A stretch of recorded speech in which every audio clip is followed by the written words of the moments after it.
तो इन्होंने बताया कि इनके साथ क्या प्रॉब्लम हो रही थी कि जैसे जॉइंट फैमिली में रहते हैं और इनके पिताजी जो हैं वो काफ़ी एक अच्छी पोस्ट पे थे और काफ़ी अच्छा अर्न करते थे, लेकिन जिस तरीके से वो अर्न करते थे ना, उनके आसपास वाले जो इनके रिश्तेदार थे बहुत चिढ़ा करते थे उस चीज़ से रिलेटेड। घर में कोई ना कोई अनबन रहा करती थी।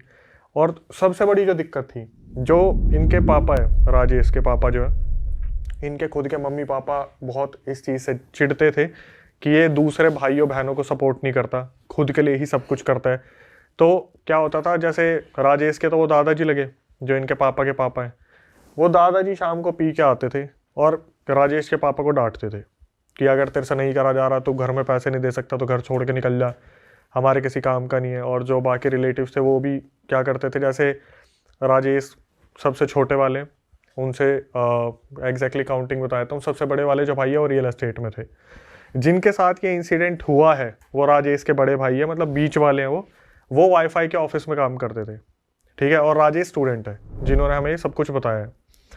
तो हुआ क्या, ये सारे जब निकल जाते थे ना अपने काम पे, तो राजेश की मम्मी को टॉर्चर किया जाता था। जो बगल वाले रिलेटिव्स थे, जो दादा दादी थे, वो टोंट मारा करते थे कि तेरा पति घर में पैसे नहीं देता है, तेरे 3-3 बच्चे पल रहे हैं, हमने भी तो एक टाइम पे उन्हें पाला है, तो एक काम करो तुम घर छोड़ के निकल जाओ, तुम अपना घर बसा लो। अब राजेश जो स्टूडेंट था वो इन सब चीज़ों को देखा करता था कि जब भी ये लोग बैठते हैं शाम को तो इसी बारे में बात होती है कि दादा दादी ने आज इतना सब कुछ बोल दिया, साइड में जो चाचा वगैरह रहते हैं इन्होंने इतना सब कुछ बोल दिया। तो जो राजेश के पापा थे वो एक डिसीज़न लेते हैं कि अब फाइनली हमें इन लोगों के साथ नहीं रहना। और किसी गांव में, एक गांव था, ये 2000 मेरे ख्याल से 21-22 का इंसिडेंट होगा, 22 का ही है शायद, 22 या 23 का। तो उस टाइम पे जो राजेश के पापा है वो एक गांव में जगह देखते हैं और पैसे की दिक्कत नहीं थी उनको, तो वो क्या करते, थोड़े बड़े गज में एक घर ले लेते हैं वहाँ पे। अब इस गाँव के बारे में राजेश ने बताया कि भाई जिस गाँव के बारे में मैं बात कर रहा हूँ ना, यहाँ पर शुरू से ही इन भूत प्रेत के बारे में बहुत कुछ सुनने को मिला, ठीक है। जैसे कि बोलते हैं कि कुछ इमेजेस और वीडियोस भी हमारे पास आ रखी है, अगर आप दिखाना चाहो तो दिखा देना। उन इमेजेस में ये दिख रहा है साफ साफ कि इनके घर के बाहर पूरा जंगल स्टार्ट हो रहा है, झाड़ियाँ है पूरी की पूरी, एक बरगद का पेड़ है, बरगद के पेड़ के बगल में एक नहर बह रही है, वहाँ पे एक हैंडपंप लगा हुआ है और कहावत यह है कि ये जो बरगद का पेड़ है इस पर ब्रह्म राक्षस, मुंजिया, जिन जिन्नात हमेशा से इनका वास है। इस पूरे गांव के बारे में एक अफवाह पहले से ही फैली हुई है, जो लड़कियों के लिए अफवाह फैली हुई थी कि इस गांव में कोई भी लड़की रात को बाल खोल के छत पे नहीं जाएगी, क्योंकि इस गांव के जंगलों में एक जिन जिन्नात का साया रहता है। अब हुआ क्या, राजेश ने बताया कि भाई हमारी फैमिली के साथ क्या हुआ। अब मैं आपको बताना शुरू करता हूँ। गाँव का पूरा डिस्क्रिप्शन दे दिया, अपने घर के बारे में बता दिया। एल शेप घर था, सामने हॉल था, अंदर कमरे थे। अब बताया कि भाई जब हम वहाँ पे मूव करते हैं तो एग्जैक्टली उस गांव में गिन के 5-6 घर थे उस टाइम पे जब हमने वहाँ पे ज़मीन ली थी, क्योंकि सस्ती मिल रही थी तो हमने ज़्यादा ले ली थी। पापा अपने काम पे जाया करते थे, मम्मी घर में रहती थी। बड़ा वाला भाई जो था वो रियल एस्टेट में था, उसका आना जाना बहुत ज़्यादा होया करता था। जो बीच वाला भाई था वो वाईफाई के ऑफिस में काम करता था, लेकिन उसके एक टैलेंट के बारे में बात की, जिस टैलेंट को ही, जो टैलेंट उसे बहुत ज़्यादा मार गया। वो बंदा सिंगिंग किया करता था, वीडियो बनाया करता था और रील्स बनाया करता था और जो भी बनाया करता था उस जंगल वाले एरिया में जाके बनाया करता था। वो क्या करता था, जैसे वाईफाई वाले ऑफिस से जिस दिन छुट्टी होगी या फिर जिस दिन पार्ट टाइम उसे लगता है कि आज काम नहीं है, तो वो क्या करता था, जंगल वाले एरिया में निकल जाता था। अब इन सब चीज़ों में क्या हुआ, जो राजेश थे वो बताते कि भाई मैं खुद इस चीज़ को अप्रिशिएट करता हूँ कि मेरे भाई की जो आवाज़ है वो सिंगिंग के मामले में बहुत अच्छी आवाज़ है, काफ़ी अच्छा वो गाता था। कि जो मेरे भाई का दोस्त था ऋतिक, वो उसका इतना अच्छा दोस्त था, मतलब एक दूसरे पे जैसे भाई मरते हैं ना, ऋतिक इकलौता दोस्त था उसका, जो इसका भाई है। भाई का नाम मानव रख लेते हैं, कि राजेश ने बताया मानव जो मेरा भाई है उसका दोस्त ऋतिक था। ये ही दोनों थे जो एक दूसरे के लिए दोस्ती में मरे करते थे, पूरे दिन उठना बैठना साथ में घूमना सब कुछ करना। ऋतिक एक बार ना ट्यूशन से वापस आ रहा था, 7:30 बजे का उसका ट्यूशन था, और ट्यूशन से आते आते उसको कभी कभार 9, 9:30 बज जाते थे। गाँव वाला एरिया था। एक बार ऋतिक हो गया किडनैप, ठीक है। जब ऋतिक किडनैप हुआ तो उसकी ढूंढावाली चली और 1 हफ्ते में ऋतिक वापस मिल गया था। अच्छा, मिल गया था। इसके बाद क्या हुआ, दूसरी बार 2 महीने बाद ऋतिक फिर दोबारा किडनैप हुआ। इस बार ऋतिक का कुछ भी आता पता नहीं चला। अब हुआ क्या, जो ये मानव था राजेश का भाई, ये बहुत ज़्यादा उस चीज़ को लेकर डिप्रेस हो गया। जंगल में जाया करता था, वहाँ गाने वाने बनाता था, रील्स बनाता था और बहुत सारा टाइम वहाँ स्पेंड करता था। एक दिन जब ये घर वापस आता है ना मानव, तो राजेश ने देखा कि यार बहुत ज़्यादा इमोशनल हो रखा है, पक्का ये रो क्या है। इन्होंने उस चीज़ के बारे में बात नहीं की, ये सोच के कि यार दोस्त था नहीं मिल रहा तो इमोशनल हो गया, और दोस्ती को भी समझ रहे थे कि बहुत पुराना दोस्त था, इकलौता दोस्त था इस गांव में जो बना था, तो इसलिए अपसेट है ये बहुत ज़्यादा अपसेट है। लेकिन उस दिन से कुछ चीज़ें चेंजेस जो है मानव में देखने को मिली। मानव जब घर वापस आया ना तो वो 19-19 घंटे सोया करता था। आया, खाना खाया और सो गया। उसे बार बार उठा रहे हैं कि तेरे को ऑफिस भी जाना है, तेरे को ऑफिस जाना है, उठ जा फटाफट से ऑफिस चला जा, नहीं जाना ऑफिस, नहीं जाना, नहीं जाना। इन सब चीज़ों में क्या हुआ, जैसे किसी दिन अगर बैठे ना इन्होंने, तो इन्होंने मानव से वो पूछा कि तू क्या गाना बना रहा था ऋतिक के लिए, अपनी दोस्ती के लिए। राजेश ने भाई हाईलाइट करा कि आप बिलीव नहीं करोगे अक्षय भाई, उस बंदे ने दोस्ती के लिए जो गाना लिखा ना अपने दोस्त ऋतिक के लिए, हम भी ये देख रहे थे कि मतलब इस बंदे ने ये लिरिक्स निकाले कहाँ से, बहुत बेहतरीन तरीके का गाना। और वो गाना सुनते सुनते सारे ही रो पड़े उस दिन कि ऋतिक पता नहीं कहाँ चला गया, मिल नहीं रहा, दोस्ती में इतना सब कुछ चल रहा है। उस दिन पहली बार ऐसा हुआ कि मानव को इन्होंने ज़बरदस्ती वाईफाई के ऑफिस में भेजा कि कंप्लेंट आ रही है, फ़ोन बज रहा है, तू जा क्यों नहीं रहा। अब ये जब वहाँ पर गया ऑफिस में, वाईफाई ऑफिस में, वहाँ पे एक सोफ़ा लगा हुआ था, वहाँ जाके सो गया। बॉस के घर पे कॉल आ रही कि आपने क्या इसकी नींद पूरी नहीं होने दी है, ये यहाँ पे आके सो गया है, इस तरीके से चीज़ें चल रही हैं। अब इनको थोड़ा सा शक हुआ कि यार ये क्या चेंजेस है, मतलब ऐसा कैसे पॉसिबल हो सकता है कि एक बंदा 24 घंटे में से 19 घंटे सिर्फ सोने लग रहा है, कोई मेहनत नहीं कर रहा, कोई काम नहीं कर रहा, फिर भी सोने लग रहा है। तो इन्होंने क्या करा, एक इनके मौसा थे जो मुंबई में कारपेंटर थे। अच्छा। मौसा जी इस टाइम पे इनके घर पे आने वाले थे, और राजेश ने आगे बढ़ने से पहले बताया कि भाई जो मौसा जी है ना, उनके साथ पहले ही इतनी सारी चीज़ें हो रखी है मुंबई में, क्योंकि उनकी जो वाइफ है उनके ऊपर वहाँ पे पता नहीं किसी ने काला जादू वगैरह करा होगा, जिसकी वजह से मौसा जी ने 2 साल इतना स्ट्रगल करा है। उन्हें पता चल जाता है कि इस घर में कोई दिक्कत है, क्योंकि उनके जो कंधे हैं उन पे भार आने लग जाते हैं। तो मौसा जी जब इनके घर पे आते हैं ना, उन्होंने कदम रखते ही सबसे पहले ये पूछा मानव का है, खुद से उन्होंने पूछा मानव का है।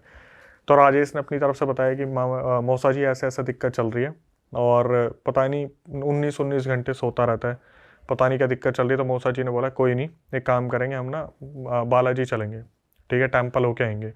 तो क्या हुआ, अब जैसे घर वाले आपस में बात कर रहे थे इस बारे में कि टेम्पल आएंगे, टेम्पल आएंगे, टेम्पल होके आएंगे, तो उस टाइम पे मौसा जी ने बोला मेरे को मार्केट से कुछ सामान लेके आना है, तो मैं अभी आता हूँ थोड़ी देर में, बाकी तुम देख लो किस तरीके से चलना है, कौन से दिन चलना है। अब जब ये बैठ के बात कर रहे थे ना कि बालाजी टेम्पल जाना है अपने मेहंदीपुर बालाजी, जो मयंक था अंदर सोने लग रहा था, वो बाहर आया, मानव जो था वो बाहर आया, और अचानक से इधर उधर देखते हैं, सबकी नज़र उस पर पड़ती है। तो भाई इसने देखा एकदम से राजेश ने कि भाई आंखें पूरी लाल हो रखी है, और जब जब राजेश नाम ले रहे बालाजी, बालाजी टेम्पल, बालाजी टेम्पल, हनुमान जी, हनुमान जी, वो बंदा कपकपा रहा है, उसके अंदर कपकपाहट सी आ रही है, मतलब जैसे पता नहीं किसी चीज़ का खौफ है। उसने सुना, वो अंदर चला गया वापस, जो मानव था। मौसा जी आए, तो मौसा जी ने बोला कि क्या हुआ। इन्होंने बताया कि उस टाइम इसके मम्मी पापा भी वहीं थे, बस एक रियल एस्टेट वाला भाई नहीं था। इन्होंने बताया कि ऐसे ऐसे अभी आया था बाहर, और पूरी आंखें भट लाल हो रखी है, और जब जब हनुमान जी का नाम आया तो इस तरीके से रिएक्शन दिया जैसे हमारा नहीं है वो, मानव हमारा नहीं है। तो भाई मौसा जी बोले ठीक है, एक बार मैं चल के बात करता हूँ अंदर। मौसा जी वहाँ पे गए। मौसा जी ने पूछा कि क्या हुआ, तो मेरे साथ चलेगा ना बालाजी मंदिर। उठ के सीधा उसने बोल दिया कि चला जाए यहाँ से, चला जाए, इससे पहले कि तेरे साथ कुछ गलत हो जाए। इसके मौसा जी समझ गए कि ये वो नहीं है, कोई और ही चीज़ है। तो क्या हुआ, हड़कंप मच गया, एक वहाँ पे चिल्लम चिल्ली शुरू हो गई। जो मानव था वो चिल्लाने लग गया कि मेरे को मंदिर लेके जाओगे तुम, ऐसे कैसे मंदिर ले जाओगे, मेरे से बिना पूछे तुम मुझे कैसे मंदिर लेके चले जाओगे, मार दूंगा, आप ये कर दूंगा, वो कर दूंगा। जब घर में ये चिलचिलाहट शुरू हुई ना, तो इनके घर के पीछे 3 भक्तों का घर था। एक घर में 3 भक्त थे, अब वो पूजा करते होंगे, भक्त थे। उनमें से क्या हुआ, एक भक्त आ गया देखने के लिए कि हुआ क्या है। वो भक्त वहाँ पे बैठा, उसने पूछना शुरू करा कौन है तू, नहीं बताए, नहीं बताऊंगा, नहीं बताऊंगा, मेरे को मंदिर लेके जा रहे हैं, मैं नहीं जाऊंगा, तू यहाँ क्या करने आया, तेरे को भस्म कर दूंगा। वहाँ पे वो बोल रहा है जो भक्त है कि मैं तेरे को भस्म कर दूंगा, यहाँ से बोल रहा है तू मुझे क्या भस्म करेगा, मैं तुझे भस्म कर दूंगा। बार बार पूछना शुरू करा कौन है, कौन है, कौन है। तब उस एंटिटी ने पहली बार बताया कि मैं जिन हूँ, जिन। तो इन्होंने पूछा कि भाई तू मतलब इसके शरीर में क्या कर रहा है, और तू किस मकसद से आया, तेरे को चाहिए क्या, जो चीज़ तेरे को चाहिए तो बता दे। मतलब एक भक्त का काम था कि मैं जो भी मांग रहा है भोग वोग दे के इसे भेज दूँ। काफ़ी टाइम तक बोलता रहा नहीं जाऊँगा, नहीं जाऊँगा। पूछा गया क्यों नहीं जाएगा, क्या दिक्कत है। वो जो जिन था वो ये चीज़ बोलने लग रहा है, मुझे इस बच्चे को लेके जाना है, इसकी आवाज़ मुझे बहुत पसंद है और मैं इसके अंदर पिछले 2 महीने से हूँ।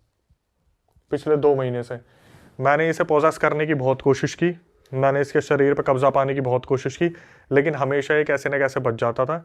लेकिन इस बार मैं इसे लेके जाऊंगा। तो भक्त ने पूछा कि अब तूने इस पर कब्जा कैसे पा लिया? बोला जब ये जंगल में आया था ना, अपने दोस्त को याद कर रहा था और जब ये रोने लगा, डिप्रेस हो गया, तब मैंने इस पर कब्जा पा लिया।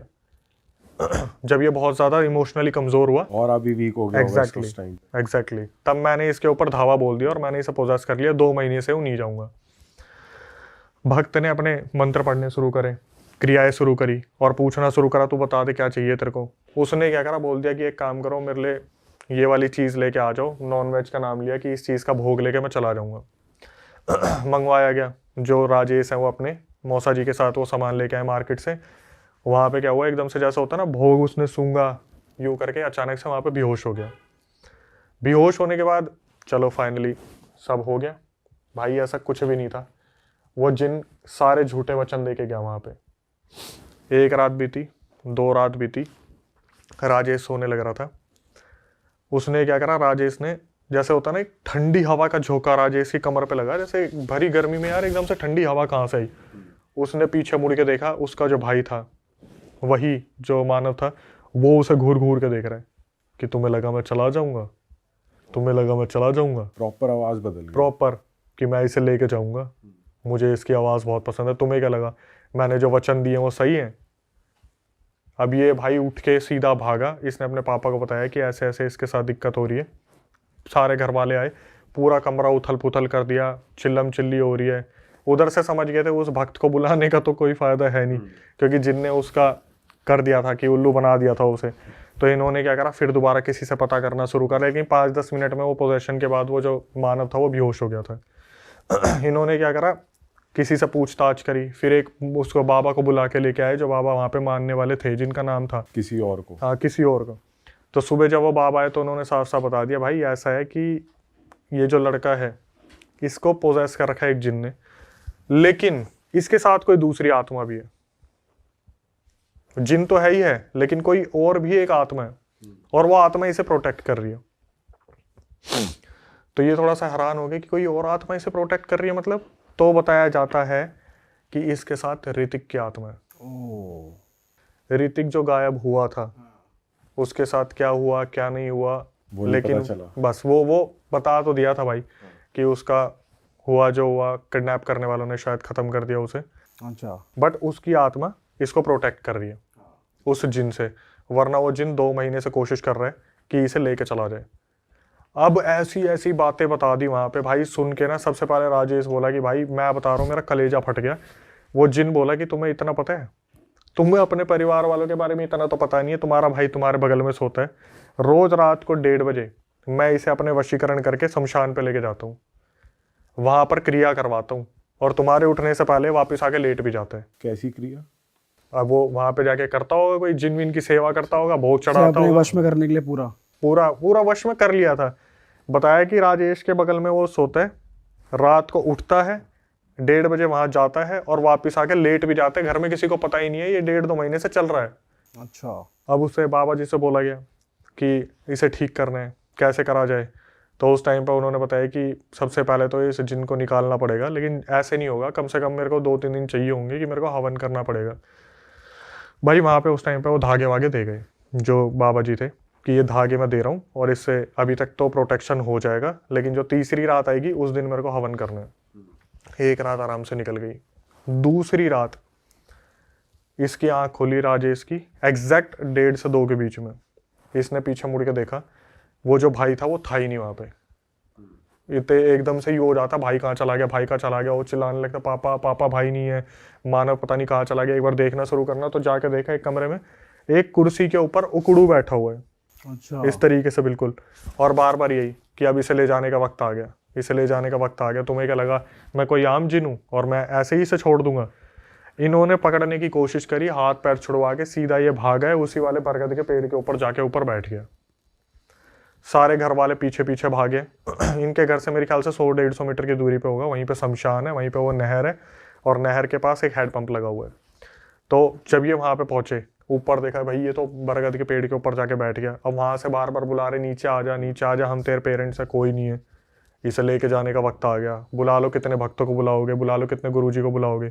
तो उस टाइम पे क्या हुआ, हनुमान चालीसा पढ़ी गई और बहुत सारे मंत्र थे जो बहुत रिस्पेक्टेड है, तो मैं उनका नाम इस तरीके से नहीं लूँगा, मंत्र पढ़े गए। उसके बाद राजेश और उनका सबसे बड़ा जो भाई है रियल एस्टेट वाला, वो ऊपर चढ़े, वो उसे नीचे लेके आए कैसे न कैसे।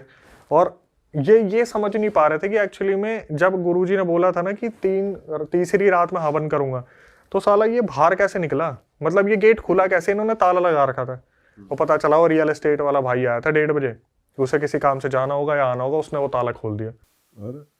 ताला खुलते ये भाग गया, इसे उतारा, इसे वापस लेके आए। अब जब वापस लेके आए तो फिर अगले दिन गुरुजी को बुलाया कि भाई ये फिर दोबारा पोजेस हो गए। दोनों जो इससे पहले वाला भी बताया था रियल इंसिडेंट, और ये भी बता रहा हूँ, दोनों में देखना कि मतलब एंटिटीज किस तरीके से खेलती है। जो गुरुजी आए उन्होंने पूछा भाई तू क्या चाहता है, हम तेरे को भोग भी दे रहे हैं, हम तेरे को सब कुछ दे रहे हैं, तब भी तू जाने को तैयार नहीं है। बोला मुझे ये बच्चा चाहिए, मुझे ये बच्चा बहुत पसंद है, अपनी दोस्ती पे मरता है, बहुत अच्छे नेक दिल का है, ऐसे वैसे करके बहुत बोला। तो गुरुजी ने पहले तो बहुत कोशिश की कि भाई फाइनली हम कुछ करें, मान जाए, भोग पे मान जाए। जब भोग पे नहीं माना तो उन्होंने बोल दिया ठीक है अब हम तेरे को निकालेंगे, अपने तरीके से निकालेंगे। तो इनके सामने जो मौसार के थे उन्होंने बोला आप एक काम करो, ऐसे ऐसे और भी बहुत सारी चीज़ें बताई जो थोड़ा वीडियो में बताना ठीक नहीं रहेगा। तो नॉन वेज और 3 कंकाल के जो सर होते हैं वो लेके आओ। रात को पूरे शमशान के अंदर अब ये क्रिया चल रही है। शमशान में एक घेरा बनाया, घेरा बनाने के बाद क्या करे, 3 वहाँ पे जो स्कल थे वो रखे, उनके ऊपर टीका लगाया, जैसे किसी चीज़ को वो भी आवाहन दे रहे हैं जो गुरुजी है कि आओ और इस जिन को निकालो। अब यहाँ पे राजेश खड़ा है, उसके पापा खड़े हैं, रियल एस्टेट वाला भाई खड़ा है, उसके जो मम्मी है वो खड़ी है और देखने लग रहे हैं। और ये बंदा क्या कर रहा है, जो राजेश है उससे पूछ रहे हैं, ये वो जो मानव था उससे पूछ रहे हैं कि निकल रहा है नहीं निकल रहा, आखिरी बार पूछ रहे हो। वो पता क्या कर रहा है, एक बार नहर की तरफ देख रहा है, एक बार शमशान की तरफ देख रहा है, एक बार नहर की तरफ देख रहा है, एक बार शमशान की तरफ देख रहा है। गुरुजी ने बोला तू मुझे ये बता दे कि तेरे को कैसे मौका मिल गया, मतलब एक इंसान अगर बस रो रहा था तो तूने मतलब इस तरीके से कैसे कब्जा पा लिया। तो जो जिन के ऊपर होता है ना कि अपनी पावर का इस्तेमाल करा, उस जिन ने बताया। फिर देखो गोली दे रहा था वो, जिन ने बताया कि ऐसा है, ये जब उस दिन रो रहा था इसने क्या करा, हैंडपंप से पानी पिया और टॉयलेट कर दिया पेड़ के ऊपर, बरगद वाले पेड़ के ऊपर। और टॉयलेट करने के बाद हाथ इसने धो दिए नहर में, ठीक है। तो इसने क्या करा, वो जो घर था ना जिनका, वो जो एक पेड़ था उसको डिसरिस्पेक्ट कर दिया था इसने। ये सच बोल रहा था जिन, ये झूठ बोल रहा था? अभी तक तो झूठ ही झूठ था। अच्छा। अभी तक झूठ ही झूठ था। अब जाके उसने पहली बार बताया कि इसने पेड़ पे टॉयलेट किया, हैंडपंप से पानी पी के और हाथ धोए नहर में। नहर वाली एंटिटीज, पेड़ वाली एंटिटीज जो जितने भी वहां पे वास कर रही थी, सारी की सारी इस पर कब्जा पाना चाह रही थी, लेकिन जिन इस पर टूट पड़ा और उसे जिन ने किसी ने आने नहीं दिया होगा। फिर अब इन्होंने क्रिया करनी शुरू करी। तो राजेश बता रहा, अक्षय भाई यहाँ पर अग्नि जल रही है, हवा का झोंका आ रहा है, हवा का झोंका रुक जा रहा है, हवा का झोंका आ रहा है, हवा का झोंका रुक जा रहा है। जैसे होता है ना पूजा में एक दखल डालनी है, क्रिया के अंदर दखल डालनी है कि ये नहीं होनी चाहिए। बड़ी मुश्किल से वहाँ पे सारी क्रिया हमारे सामने हो रही है और वो जो मानव था वो वहाँ पे बुरी तरीके से चिल्लाने लग रहा है, नहीं जाऊँगा नहीं जाऊँगा नहीं जाऊँगा। एट द एंड हुआ क्या, मानव को उठाया, जैसे होता ना कि एक बाबा ने, वो जो गुरुजी थे उन्होंने कैसे ना कैसे कंट्रोल पाया उस एंटिटी पे, घर के अंदर लेके गए। चलो सारे घर के अंदर लेके गए, एक मटका खोला, मटके के अंदर उस चीज़ को लेके आए, जो भी चीज़ थी वो जो जिन वगैरह था उसे मटके में डाला और उसके पापा को बोला, जो राजेश के पापा थे, कि एक काम करो अब आप इसे शमशान के वहाँ पे जो बरगद वाला पेड़ है उसके नीचे गाड़ के आओगे। और इस चीज़ का ध्यान रखना, अगर आपने पीछे देखा तो आपका लड़का यहीं ख़त्म है, मैं भी कुछ नहीं कर पाऊँगा। अब मैं वो दृश्य बताता हूँ, थोड़ा सा इमेजिन करने की कोशिश करना है इसे। राजेश, उनका परिवार सामने देख रहा है कि उसके पापा उधर जा रहे हैं बरगद वाले पेड़ के पास, 100-150 मीटर दूरी पे। उसके पापा वहाँ गए, खुरपी से उन्होंने मटका गाड़ा, ऊपर मिट्टी रखी। जैसे ही वापस मुड़े, उसके पापा एकदम से दूर से दिखता ना हिले, उस जिन ने उसके पापा के कंधे पे हाथ रख दिया पीछे से। एकदम से ये क्या बाहर आया। इसके पापा ने क्या करा, हनुमान चालीसा पढ़नी शुरू करी, आगे चलना शुरू करा, दोनों पैर पकड़ लिए। अब दूर से ये देख पा रहे कि पापा रेंग रहे हैं, इस तरीके से करके चल नहीं पा रहे, रेंग रहे हैं, कि पैर भी पकड़ लिया। धीरे धीरे धीरे धीरे आगे आए। अब आवाज आनी स्टार्ट हुई दादी की कि बेटा हमें माफ कर दिया, हमने तुझे घर से निकाल दिया था, एक काम कर तू वापिस आ जा। पीछे पलट जा, आजा हमारे पास। जिन खेलने की कोशिश कर रहा है। यस, दादाजी की आवाज़ आई, मैंने पी के तेरे को बहुत सुनाया था ना, मुझे माफ़ कर दे, मुझे भी अपने साथ ले चल, मैं तेरे पीछे ही तो हूँ। पुराने ट्रॉमा याद दिला रहा है। एग्जैक्टली। इसके बाद वाइफ की आवाज़ कि हमारा बच्चा बच तो जाएगा ना, हमारा बच्चा बच तो जाएगा ना। खुद राजेश की आवाज़ कि पापा भाई को बचा लो, मैं पीछे ही खड़ा हूँ, हमें ले चलो, हमें ले चलो, हमें ले चलो। एक दृश्य इसके पापा ने जो देखा कि वो जो लड़का है वो जा चुका है, मतलब पूरा इल्यूजन क्रिएट किया गया कि पीछे पलट जाओ कैसे भी। भाई इसके पापा ने, बस इसके पापा को इतना पता था अगर मैं पीछे पलटा तो लड़का गया। घर के अंदर आए, गुरुजी से पूछा कि क्या है, गुरुजी ने बोला दरवाज़ा बंद कर दो, अब तुम्हें एक रिस्पॉन्सिबिलिटी दे के जा रहा हूँ, तुम्हारा लड़का बच गया, जब तक बच गया, जब तक उस बरगद के अंदर से कोई हांडी नहीं निकालेगा।